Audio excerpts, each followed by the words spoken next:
Rise above inflation with Freedom Federal Credit Union savings certificates. Like CDs, Freedom Certificate specials are federally insured by the NCUA. Take your savings higher with Freedom Federal Credit Union certificate specials. I have Charlie Nietubicz here. We're going to talk about an event that's coming up on June 10th, which last year was the first year, and it was an exciting event. It's the Magic of Science Fair and Family Festival. So, Charlie, first of all, welcome in. And I wish I could have made it last year, but I didn't. And I understand that you guys had a good turnout last year for the first year. That we did. Yeah. Well, first off, thanks for this opportunity, Rich. I appreciate it. Oh, my pleasure. And just for a background, I'm the president of what's called the Discovery Center at Water's Edge. Mm-hmm. And what that is, we've been working hard for a number of years to bring to this area a hands-on science based I don't want to call it a museum. I'm going to call it a science center, right? Right. And this was a result of the Ordnance Center and School moving. When the Ordnance Center and School moved down south, they took with them the Ordnance Museum. Yeah. For which there were 100,000 visitors per year to that, right? So we sort of sat around and like, how are we going to fill this hole? And well, we don't have anything to fill the hole with, right? And we sat around some more and said, wait a minute. The Aberdeen Proving Ground has become what I like to call the Army Technology Mega Base, right? With moving Fort Monmouth down, with the research and development that was going on here already, there's 21,000 people that work on the Proving Ground, 14,000 of which are engineers, scientists, mathematicians, and that's what hit the light bulb came on. There's our resource. Right. There's what we have that nobody else has. So let's build a science center where we can incorporate the people who work on a proving ground and get kids excited about science. So that was the genesis. But in addition to it being a science center, there's two other major legs to this. So think of it as a three-legged stool. The first leg is science center, hands-on. Kids come in, they play with things. Right. They figure, we want to bring some science into this. So, we got some exhibits there which talk about Newton's third law. For every action, there's an equal and opposite reaction. But the second leg, and this is exciting to me, the second leg is our byline is come to the Discovery Center and you're going to see tomorrow's technology today. I love that. That's what's being worked on out at the Proving Ground, right? Mm-hmm. And we're going to bring things in that people in the county will have never seen because they're not going to go behind the fence. So we have a relationship with the major RD, research development, test evaluation folks. The third leg, I think is equally important, is, as you probably know, the Proving Ground's been there for 100 years, right? Started in 1917, right?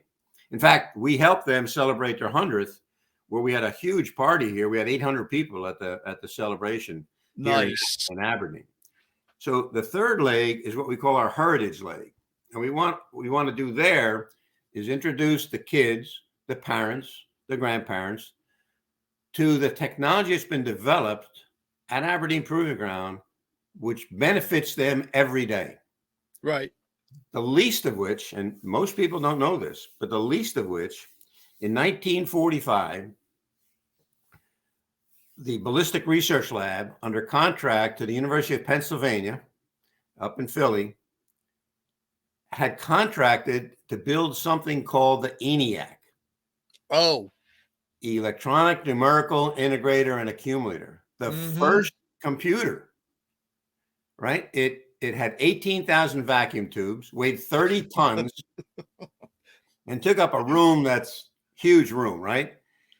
Today, the power in a birthday card, when you open it up and it sings you happy birthday, there's more power in that card than back in ENIAC. But the point is that most people don't know that. The other thing they don't know is that today, as we speak, at the Aberdeen Proving Ground is the home of one of only 4 major supercomputing resource centers in the country. There's Really? Yep. And I was fortunate enough to be director of that for the last 15 years of my career. So the largest supercomputers that the Department of Defense has and uses for its work, one of those centers is right here at Aberdeen Proving Ground. I didn't Right? realize that was still there. Yep. So that lineage goes from 1945 all the way today Yeah. in terms of computing and using computing Wow. for. So it's those kind of stories that you're going to hear and see at the Discovery Center. Mm. Now, it's located between Aberdeen and Edgewood at Water's Edge, where service engineering is. Yes. So we've done this in cooperation with Jim Falk, who's, provided us we're going to rent the building. We renovated the building, and we're excited. We're going to open up. We hope. We're waiting on a permit. We hope in the July timeframe. We're going to have slow, soft openings. To maybe open 1 or 2 days a week, and then see how that evolves. Right. Right. So that's a little bit of a backdrop to who we are. And one of the things, even before COVID, was we wanted a signature event to have that we do every year. So we planned the Magic of Science Fair, and then COVID hit. Well, I remember talking about that on my regular podcast. Yes. Right. So when that hit, obviously things came to a standstill. So we pulled things together. And last year we held our first Magic of Science Fair and Family Festival. So let me focus in on the fair. Most people have heard about science fairs that they have at schools, right? Right. The kids go in, they come up with a project, and then they get judged. Mm-hmm. And then the winner and a runner-up or best in grade gets a nice red ribbon or gold ribbon or yellow ribbon or whatever. And right, everybody goes home. And well, we're having a fair. We had it. This is now actually our 3rd year for the fair. It's for the 6th, 7th, and 8th graders. Oh. And it's a judged fair. We have 20 some judges, in large part from the Proving Ground, who are going to judge in each grade level, 6th, 7th, and 8th. In each grade level, there are prizes. There's a winner and a runner-up prize. The prize is the winner prize, or best in grade prize, is the equivalent of $400. Wait a minute, no ribbon? Well, we're going to get a ribbon too. So, well, actually, $400? It's the technical equivalent, right? $500. Because Wow. when we were putting this together, we were like, "How are we going to do this?" Well, hey, let's give a bond, let's give a check, and all those things. Like, this doesn't make sense. So here's what I like to explain this, because I think it's really fascinating. So we're sitting around trying to figure out how to do this. Well, what we did is we said, okay, let's go find technical prizes that are like $400. And we went on the web and we found things like 3D printers, Oculus Rift glasses, robotics things, right? And we found $200 prizes similarly, right? So now we had these two categories of prizes. So we go through the fair. Now this is each grade. We go through the fair. We determine the winners. Winners come back to a little area with their parents.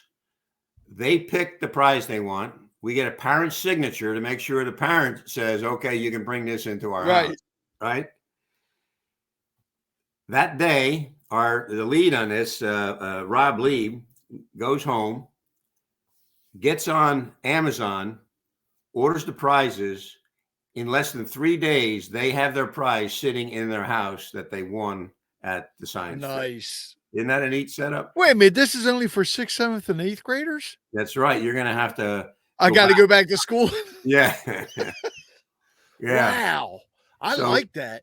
Yeah. So this year we have about 40 kids who are going to participate. Nice. The director of the Army Research Lab, Dr. Pat Baker, is going to be there to hand out the prizes.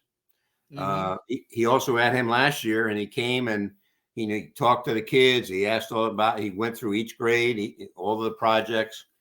So that's the fair, right? Now that goes on from judging they come in set up. The judging is from 9 o'clock to 12 o'clock, 12:30. Then the judges, get together and they pick the best in grade in each grade level. And then at around 3 o'clock, we have an award ceremony, and parents, kids are there, and it worked out well last year. Now, that's the science fair part of this. Right. The family festival starts at 11 o'clock and goes till 4 o'clock. And what that is, in the Toon Center and outside of the Toon Center, we have tents set up. And in those tents are over 40 different hands-on, interactive experiences that the kids and the parents could come to and talk to. We're going to have drones there. There's actually drones that are going to be flying from service engineering. We're going to have robotics inside of the Toon Center. The robotics, that we had probably 3 or 4 different major areas for robotics, and it was packed with people. Oh, wow. There's a train layout. The Harford County train folks come in, put a huge train layout in the Toon Center, let the kids program how the trains run. There's virtual reality. We have someone from Jared DeCosti from the Chemical Biological Center comes and has a virtual reality experience, but it's not the shoot 'em up, right? Most virtual reality kids get in there, right? This one is the virtual reality is what it's like to work in a government laboratory.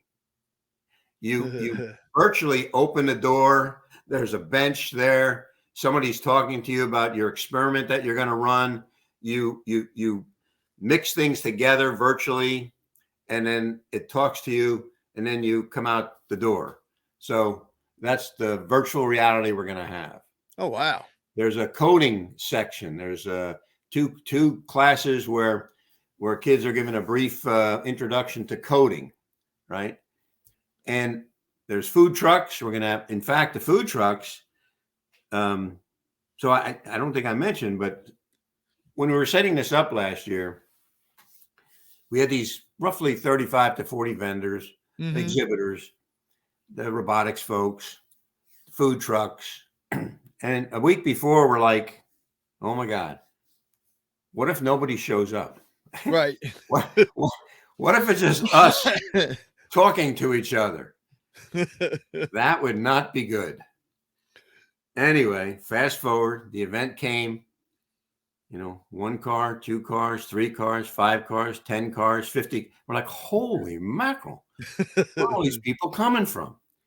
When the day ended, and we did a rough count, we counted the number of cars, put an average of 3 people per car. Right.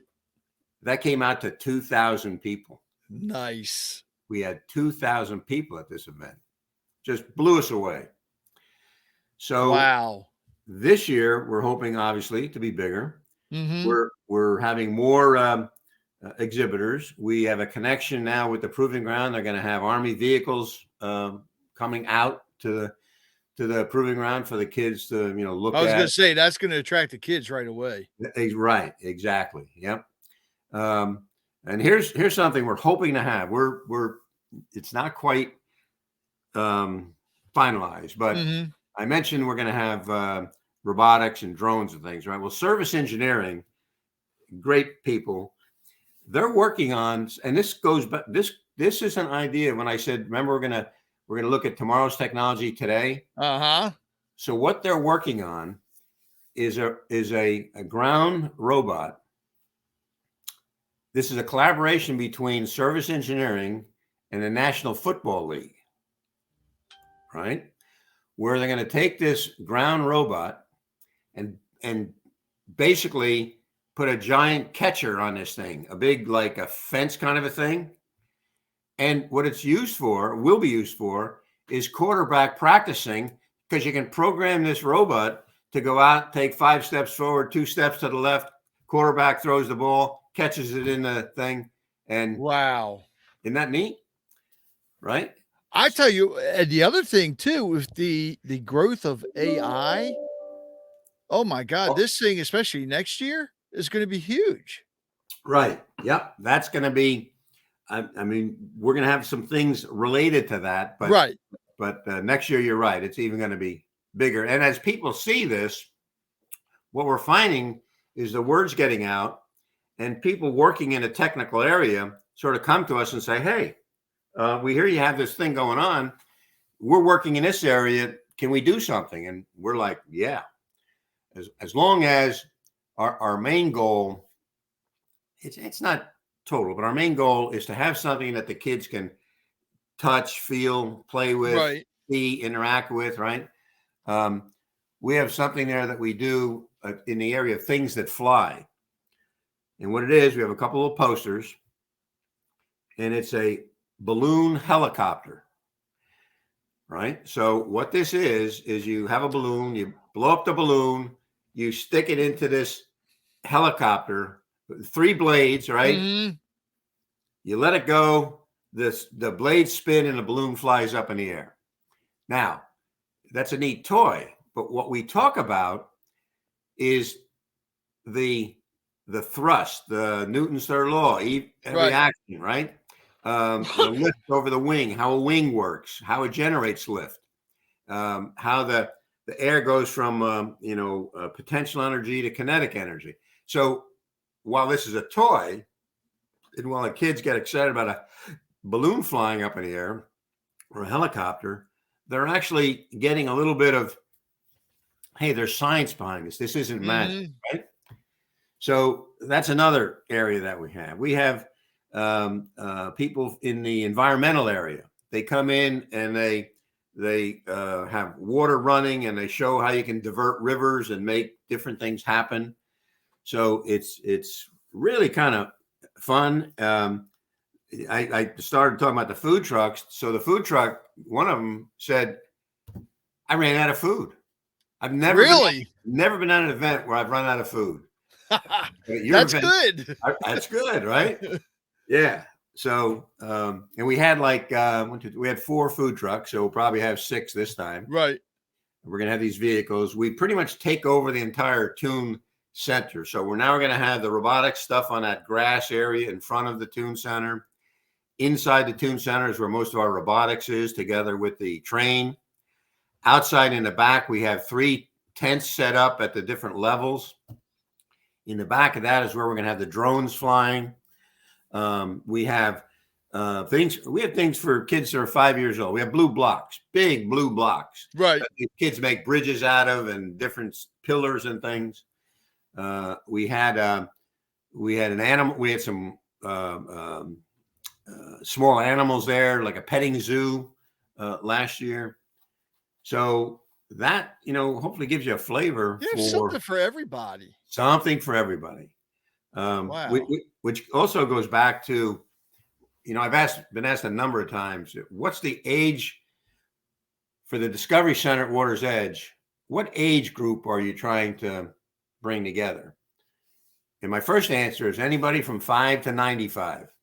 I think you need to go 1 to 100. Okay, 1 to 100, right? Because of those other 2 legs, right? The history and technology. But right now, and we're just building it out. Right now, in a corner, we have the blue block corner. So we have these blue blocks in a corner, and we have other things that kids can build with. And these kids could be 3, 4, or 5 years old, right? We have something called a topo box, a topographical box. Think of it as a sand table. So think of this as a square table with sand in it, right? Yeah. Now, with the sand, you build mountains and hills, right? And then electronics in it. So you put your hand over there's a projector, and and what comes out of your hand is synthetic rain. So the land starts turning blue under your hand, and you can see where the rain is going. That's pretty wild. Isn't that neat? Wow. Yeah. So, in fact, we talk about the kids. we had a couple folks there, adults. They must have spent 15 minutes there playing with, like they couldn't walk away. It was they're changing it and putting their hand over it, and it was really Well, kind of. Charlie, you got to remember there weren't things like that around when we were younger. That's true. So we've got to play with that now. I always said, no matter what, you're always a kid. I don't care how old you are, you're always a kid. Exactly. And I also remember saying to our folks, I said, because I saw that topo box actually I was at the Lancaster Science Factory up in Lancaster, Pennsylvania. Mm-hmm. And I know the director up there, and we talked quite a bit. And I said, if we have nothing in the Discovery Center, in other words, we don't have enough money, we're going to have that topo box. If there's nothing else in there, we're going to have that topo box. Right. Now, fortunately, we were, through the graces and the work of our people and the county, the state, the federal government, we were able to get about $1.9 million last year. Nice. To help put this together, right?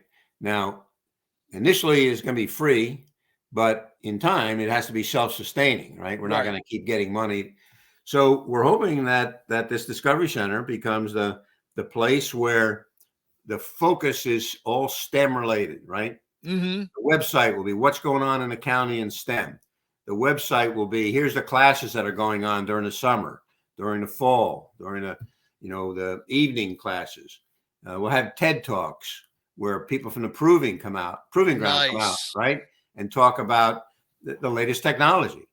One of our guys who's on our team worked on a helmet design. We're going to have a helmet display in there where the new material that's been developed has gone into helmets and vests and things. Right. Well, this new material is, I think he said 4 or 5 times more protective than the old material. Than the Kevlar? Right. Yeah. So everybody knows Kevlar, right? Well, this new material, of which I'm not even sure what the name is going to be the new Kevlar. So we have a picture of a sergeant, an Army sergeant, holding that helmet with a round that was fired into the helmet, never made it through the helmet. It protected him. And his point is, I'm alive today because of this helmet. Wow. Right. And that helmet, the basic technologies that developed here at Aberdeen Proving Ground. So we're going to have that kind of a display. Now, what's interesting is when we talked about building that display, we're like, yeah, but, how are kids going to relate to that? Adults can relate to that, right? No problem. Well, we put our thinking caps on and we said, hey, we got an idea.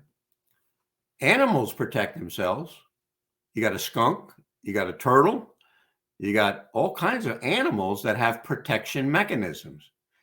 So in just to make it simple, think of one side of the display area will be about the helmet that I showed you, right, everything else. On the other side will be all the different animals with their protection mechanisms, and the kids have to connect which animal goes with what protection mechanism. That could be fun too. Right? Yeah. So the point is getting the kids, slowly introducing them into science through things that get them excited.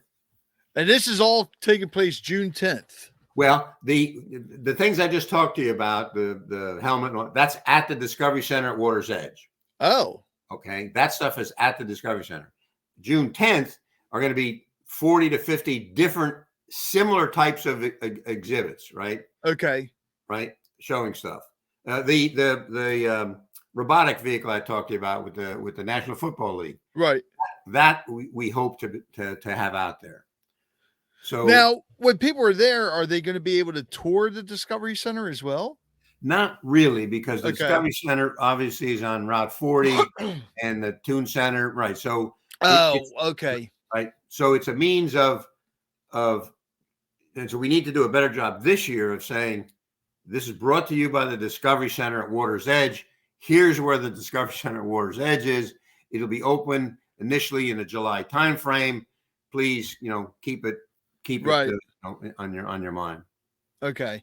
Yeah, And something because you guys are, correct me if I'm wrong, but you're a 501c3, right? that's correct. The 501c3. So We have people can always make a donation or volunteer and volunteer, I should say, correct? well, those two things that you just mentioned are critical to the success of the Mhm. Discovery Center at Water's Edge. If I've said it once, I've said it 100 times to our own folks internally and to others. We can't operate without two things: money and people. Yep. Without those two things, we can close up shop right now, Mhm. right? So the money is critical, right? Part of that $1.9 million went to reconstruct the building that we're in, and that was $700,000, Wow. right? Just to take this building and make it something that we could use. We're working with a company called Quatrefoil, which is a national museum design firm. Okay. We have a $250,000 contract with them to help us outfit the inside. What should the inside look like? What kind of posters do we put in? We have these different. That topo box cost us $24,000. Yeah, Wow. right. So this stuff's not cheap. We're working right now with a company called Acer, ACER, Yes. right? Mhm. Great group of folks right here in Havre de Grace who help build displays for conferences, mostly for Right. business conferences. We went and talked to them, told them what we're doing. We're going to have a virtual reality kiosk there at the Discovery Center at Water's Edge, where when you put the headset on, it's going to take you at the molecular level into an ice cube, and at the molecular level, and Wow. one of the things that's there to give a sense of scale is you're going to see a COVID virus passing through at the molecular scale, right?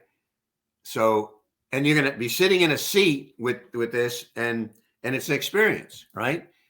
Now, this was developed by a researcher out at the Chemical Biological Center at Edgewood. We connected with him, then we connected with Acer, and Acer is going to build the kiosk, what you sit in, so you can have that experience, right? Now that's on the order of $8,000. So these things cost money, right? And so your point about donations is critical. We've had some great donations from a number of places, Service Engineering, Aberdeen, Right. Ground Federal Credit Union. I probably shouldn't even have mentioned that because there's so many more that are there. And Oh, yeah. That'll be at the fair. There'll be a board there showing who's contributed, and so that's the money part. Most everything we're doing is done with volunteers. We have a few part-time paid folks. Mm-hmm. For example, our website. So we pay to have that, upgraded and things. So we're in the process, hopefully of the next month, of hiring an executive director. So we're going to hire a full-time executive director. Right. Right. Well, that costs money. Mm-hmm. Right. Development director. So we're right here at the ground floor. And what I also like to say to people who might be interested is, how often do you get a chance to be involved with something at the ground floor? Yeah.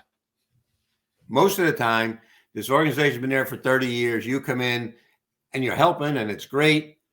But most of the ideas are Already in 90% place. have already developed. Yeah. Not here. You come in and, hey, why don't we have this in the Discovery Center at Water's Edge? Hey, that sounds like a good idea. Right. And so we do. Well, we have a technical content committee. And just yesterday, one of the guys said, hey, I worked with West Point, and we had built an entire program in bridge building and how you build bridges. And I have all of that material, and we can bring that into the Discovery Center and have kids build bridges, put weights on them, find out, oh, that's How strong they are, right? Right. It's kind of like the current version of the old egg drop thing that kids did years ago, right? So it's really exciting, and again, volunteers. It's Discovery Center. The Discovery Center MD is the website. .org. Right. Everything is on the website, including this fair, family festival. One of the things we're hoping to do with this website over time is, I'm sort of from a technical background. I retired from the Army Research Lab, and so people know I work there, and they're like, well, hey, my son, he's for the summer, I'd like to get an internship, and what's available? Right. Well, it's hard to go to one place and find out what's available. And there's a lot available. There's a lot available associated, again, with the proving ground. Mm-hmm. There's summer programs, but in many cases, these programs, you have to sign up in January. Yeah. For the summer program. So we're hoping that we get our website to be the place to go for anything related to STEM. That's a good idea. Right? As an example, we even have on a website different science-like centers within 100 miles of where we are. Wow. So people could get on there and say, oh, hey, Lancaster Science Factory, that's only 45 minutes away. Let's go up there for a day.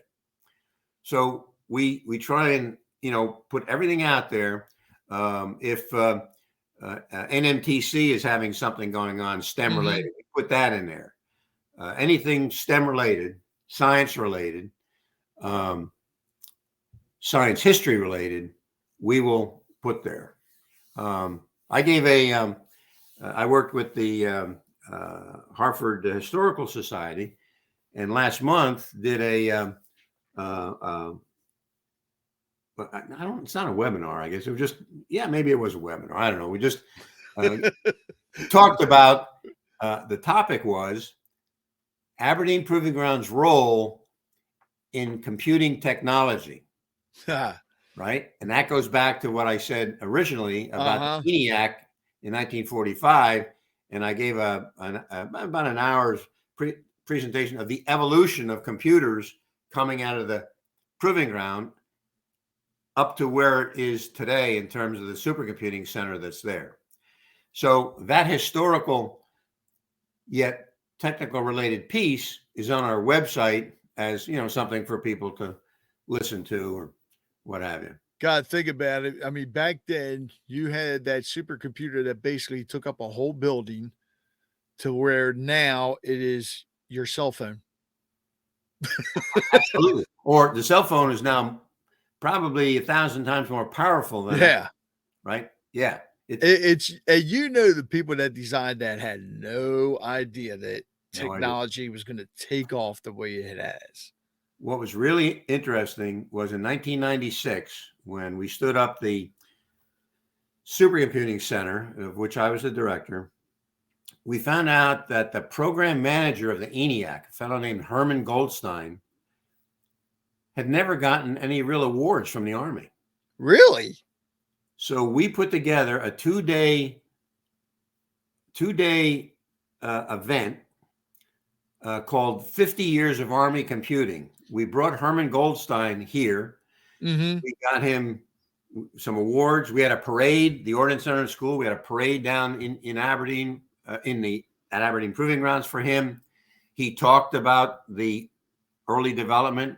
I mean, this was like having a guy who was there. Yeah. 1945, right? Wow. And some of the history is incredible. He told me, so this is not a, hey, we heard it from somebody who heard it from somebody who heard it from somebody.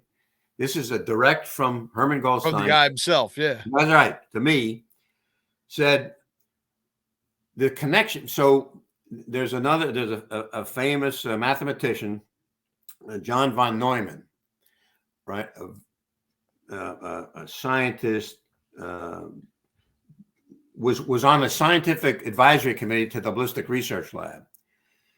Well, back in the day, 1945, the primary mode of transportation was the train of getting from one plane to the next. Mm-hmm.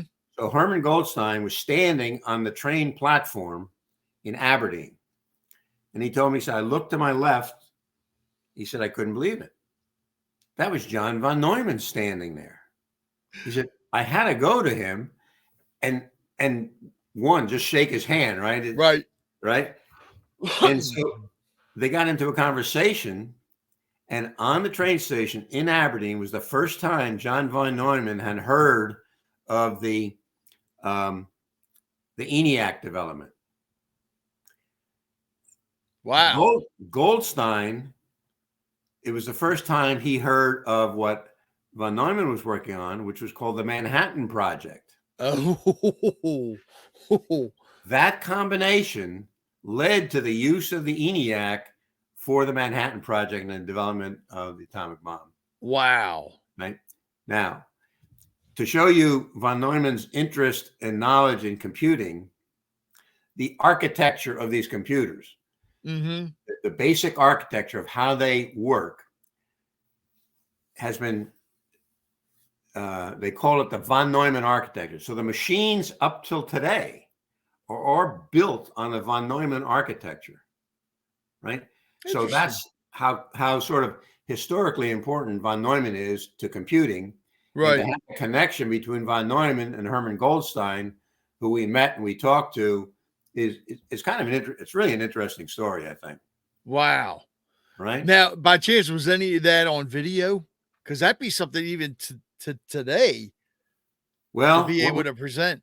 What we did is we have a book. Okay. Let me just actually I got it right here, I think. Here it is. Okay. 50 years of Army computing from the ENIAC to the MSRC. Now, the MSRC stands for Major Shared Resource Center. And since most people have no clue what that means, just call it a supercomputing center. Okay. That's what it is. Right? And what's a supercomputing center?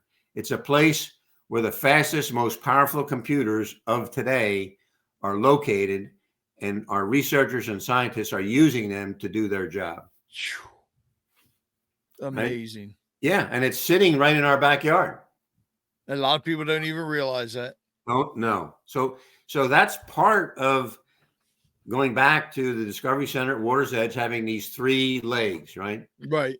M, technology of tomorrow, and scientific history and heritage. Now, are you going to be there June 10th? I'll be there for sure. I'll be there Friday night setting up. Saturday. I'm going to do everything I can to make it this year. Oh, that'd be great. That'd be great. I just love that stuff. I think, I hope there are, I'm, you know what? You said 3,000. Nah. I think you guys are going to get closer to 5,000 people. That would be phenomenal. That would be phenomenal. I just think, once people, well, you think about it now, you have, Joplin High School now has that P-Tech program. Right. So you're seeing more and more kids getting interested in this stuff. Yep. And you're hitting them in middle school. Right. The perfect time. We went out to for the science fair. We were a little disappointed last year that we couldn't, we weren't getting enough entrants, right? So this year we said, hey, some of our team, we went out to different schools and we personally gave a presentation of the fair, showed pictures of what these prizes are like. Right. We had a huge increase in terms of number of entrants. Good. Now, we didn't go to a lot of schools because we were limited, but next year, that's going to be our primary goal. 80% of the entrants that we had came from schools where we went out and talked to them. Good. Yeah. Good. Yeah. So you're right. I mean, science fairs used to be handled by the schools years ago when it first came out. But the problem is, who was doing it? It was the teachers. Well, the teachers are already overburdened with stuff. They don't have time to do this. So we fill, I believe, a great hole that says we can do these science fairs, and all the teachers have to do is encourage their kids to go.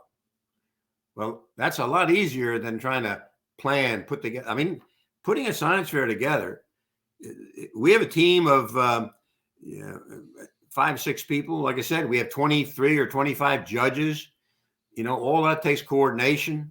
Mm-hmm. You gotta coordinate with the students, the parents, the advisors. So it's a major job. And what we feel like we've accomplished is to take that burden off of the back of the teachers or the school system. And all we're looking for is for them to encourage it, and we'll do the rest. And here's something else, Charlie. Yeah. So if kids don't want to participate in it, they need to remember this. You guys need volunteers. Right. Kids need a certain number of hours, community service hours, to graduate. Exactly. I think it's a win-win. It is. And when we get operating, when the doors are open, Mm-hmm. we're hoping to go to, Aberdeen, Edgewood, Havre de Grace, and say, hey, we need some kids to be facilitators, Yeah. they understand, right? And who best to be a facilitator than a kid, right? I mean, kids come in, they want to see some old guy like me, right, talking about stuff, because those old guys don't know anything. But the young kids, they can relate. They know it all. Right? There you go. There you go.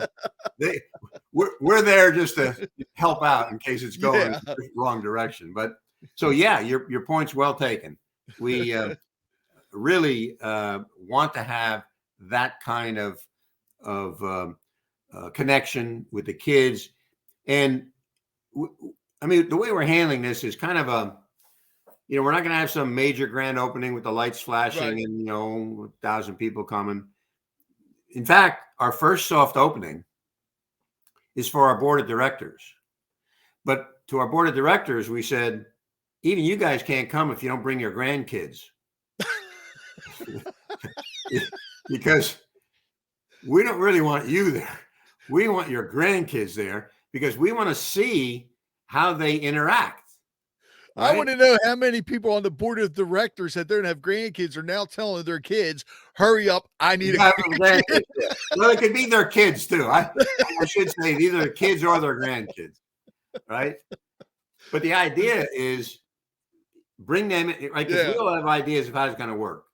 And what kids show you is you have no clue how things are going to work. Mm-hmm. Here's how we're going to do it. Here's an example of what I like to use. So, universities, the buildings get built, right? There's, a couple thousand kids, and they design the buildings, they put in the sidewalks.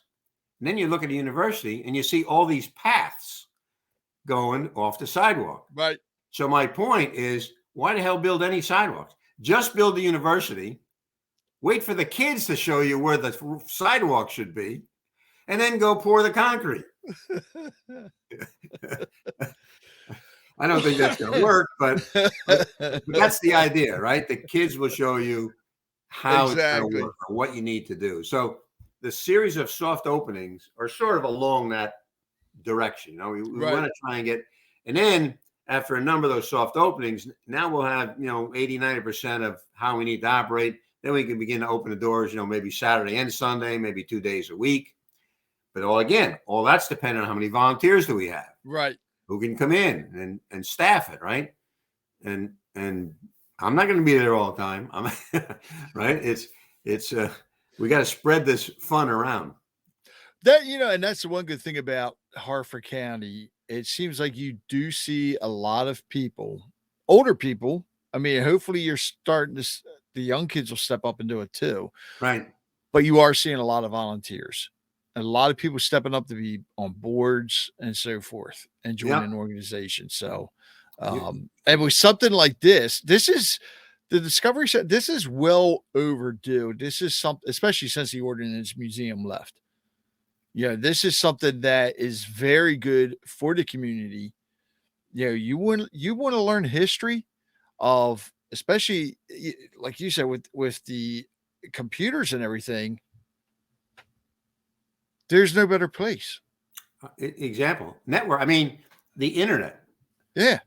There's another little unknown fact. Before the internet, as we know it today, there was something called the ARPANET. ARPANET stands for Advanced Research Project Agency Network. It was a Department of Defense.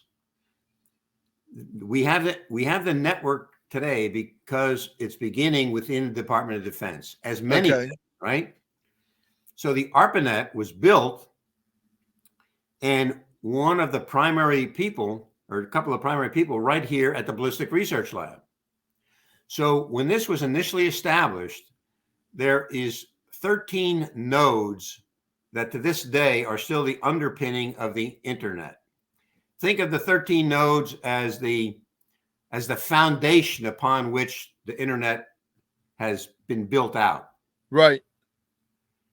One of those 13 nodes, labeled H, is right at Aberdeen Proving Ground at the Army Research Lab, and internet traffic goes through that node on a daily basis. Really?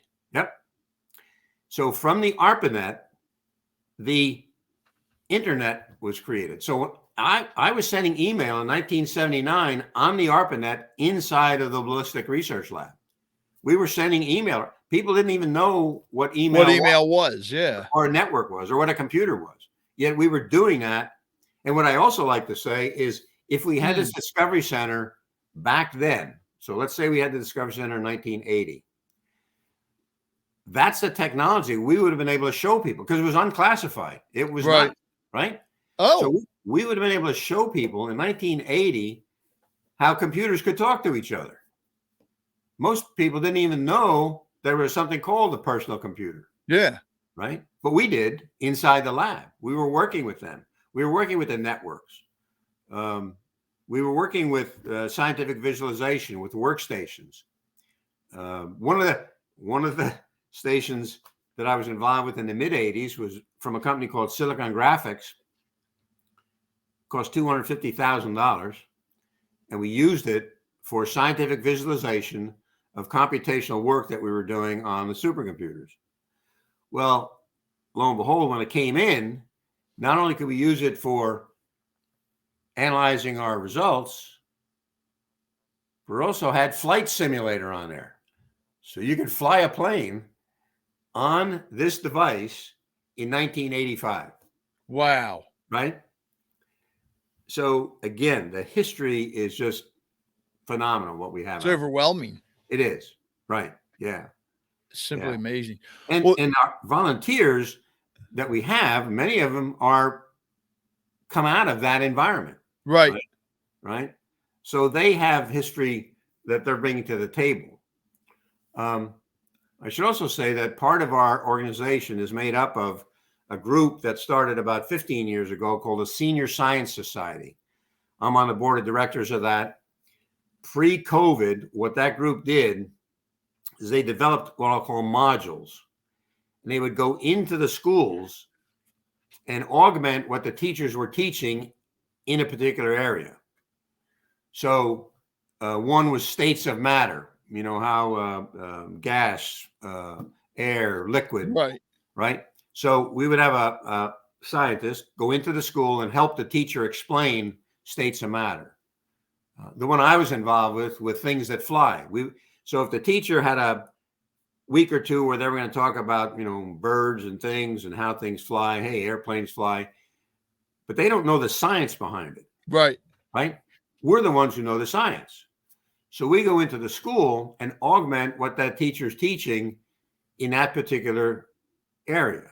So we go in, that's where we bring in our balloon helicopter. We talk about lift and drag and all over the thing. We end up with this was funny. So years ago, we're like, okay, we're going to build paper airplanes. So we're going to school and hey, we're going to build paper airplanes. How many know how to build paper airplanes? Like 5 hands went up. They didn't know how to build paper airplanes. Wow. Yeah. Right. So, you know, we built paper airplanes. We had a hula hoop. We threw the paper airplanes through the hula hoop. And that was the Senior Science Society. Well, we've incorporated those folks because many of them are also volunteers at the Discovery. We've incorporated them into the Discovery Center. Good. So we have this, call it technical arm of the Senior Science Society, which is helping the technical side of the Discovery Center. Right. So I think we've built a great team.